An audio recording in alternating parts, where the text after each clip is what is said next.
Hello বন্ধুরা, দেখো তোমাদের সামনে একটা আজকে রেসিপি নিয়ে চলে এলাম। হ্যাঁ, তোমরা দেখে বুঝতেই পারছো, মটরশুঁটির কচুরি।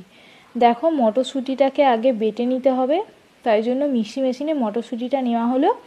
এবার এতে দেওয়া হচ্ছে আদা, কাঁচা লঙ্কা আর এক টুকরো হিং।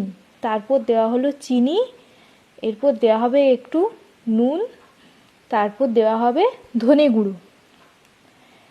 এইগুলো দেওয়া হলো। এগুলো এবার দিয়ে মিক্সিতে এবার বেটে নেওয়া হবে। তারপর কড়াইতে তেল দিয়ে যেটা বেটে নেওয়া হয়েছে ওটাকে নাড়তে হবে যতক্ষণ না জিনিসটা থকথকে ভাব আসছে, যতক্ষণ না পর্যন্ত জিনিসটা ভালোভাবে বসে যাচ্ছে। দেখো, ভালোভাবে নেড়ে নেওয়া হচ্ছে। এটা ইন্ডাকশানের কড়াইয়ে করা হয়েছে। এরপর বড় বড় করে লেচি কেটে নেওয়া হয়েছে ময়দার, বড় বড় করে ডো কেটে নেওয়া হয়েছে। তোমরা চাইলে ছোটও করতে পারো, আমরা বড় বড় করে নিয়েছি। এরপর দেখো, লেচিটাকে গোল গোল করে মাঝে গর্ত করতে হবে। যে আমরা পুরটা বানিয়েছিলাম ওই পুরটা ওই লেচির মধ্যে দিয়ে মুখটা বন্ধ করে নেওয়া হচ্ছে।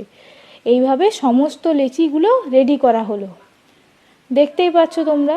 এরপর দেখো, আমার শাশুড়ি মা সুন্দর করে এটাকে গোল গোল করে বেলে নিচ্ছে। দেখো কি সুন্দরভাবে গোল গোল করে এপিট ওপিটভাবে বেলে নিচ্ছে।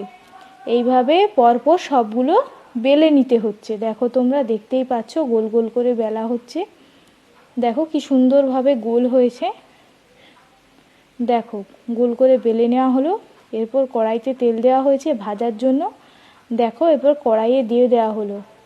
এটা একদম ছাঁকা তেলে ভাজতে হবে। অনেকে এটা সেঁকেও করে, কিন্তু ভাজলে বেশি ভালো লাগে খেতে, টেস্ট হয়।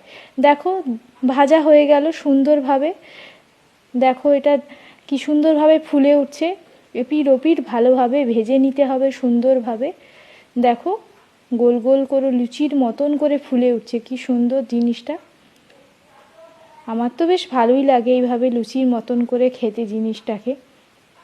দেখো, এরপর সব ভাজা হয়ে গেল পরপর। দেখো, সব রেডি, ভাজা হয়ে গেল, তোমাদেরকে দেখালাম।